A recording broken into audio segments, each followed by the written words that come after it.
وزارت برفانیا ترکیه دو راگاند بکن 19 سربازین وان دشکفتکی ده جبر گازا میتانه به جهری کتنه و جوان 5 مرنه لی وزارت نواتی ایرو دوشمه دخویانیه که دیدا و گود کو 7 سربازین دنجی جیانا خوش دزدانه. وزارت برفانیا ترکیه دو گوتو بکو روژا 6 تموزه مرنا 5 سربازین خورات گهینن لحرمین اپراسیون پنجکلید لباشور کردستانه.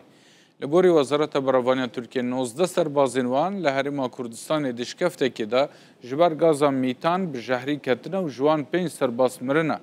هر وها وزارت برفانیا ترکیه ایرو راگان که 3 سربازین دنجی جیان خوش دزدانه به وی هجماره به گشتی جه 19 سربازین به جهری کتی 12 سرباز مرنه.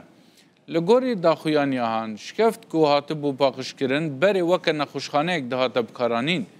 وزارت برفانیا ترکیه دی بیجا و اپراسیونا کو لوی نافچه پیک هاتبو جبوی دیتنا ترم افسر بناو نوری ملیح بوزکورت بویا کو 28 گلان 2022 دشارکی پاککی دا جیانا خوش دست دا بو حتی نها ترم وی نهات بو دیتن.